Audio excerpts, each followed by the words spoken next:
Dr. Dupree, on a personal note, you have handled so many child autopsies.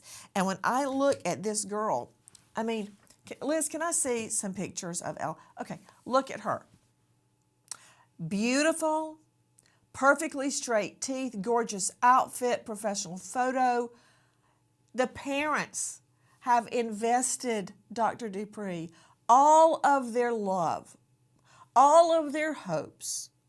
They've transferred their own dreams to making her dreams come true, working long hours to support her, not only in school where she was a star student, but in her ballet. Listen, Dr. Dupree, you've heard me talk about it.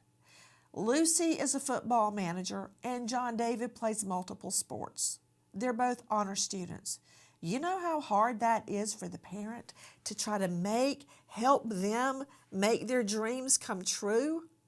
I mean, that's a parent's focus, their goal. And now they find out Ella's at this birthday party and this happens to her. I mean, I don't know how you handle dealing with parents in these autopsies of children. Nancy, this is such a tragic case for a beautiful young lady, and it's difficult. It weighs on, I'm sure, all of us who do these kinds of things and who have to talk to the parents. But at least what we try to do is give them some closure, to give them some answers. And I hate that word closure because it really isn't. But we try to help them as best we can during these difficult times. And she was a beautiful young lady. It's such a horrible story. You know, I'm looking at her. To think this little girl was out there, first of all, joining me in addition to a high-profile lawyer, maritime lawyer, Daniel Grammis from Miami, Sydney Sumner, and Dr. Dupree. Joining me right now is Phil Odom, boating accident reconstructionist. He's the owner of H2O Investigations and former law enforcement. Phil, thank you so much for being with us. You see boating accidents all the time. You investigate them, you solve them. That's what you do. That's what you eat and what you breathe and what you live.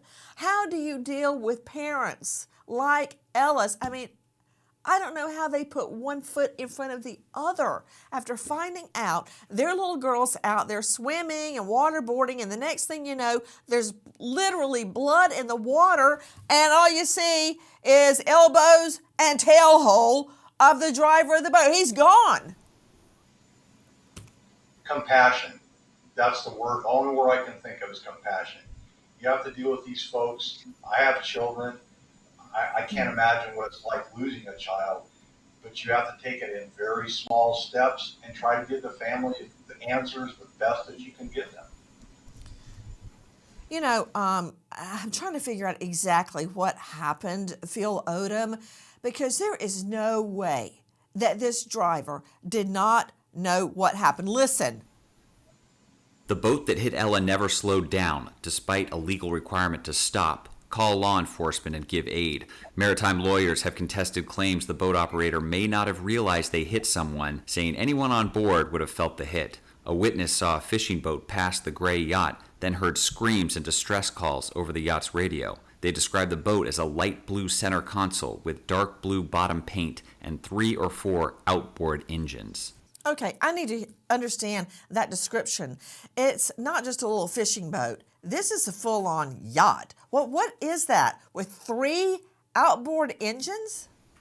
Actually, Phil, what is 4. that? There was actually 4, not 4. 3.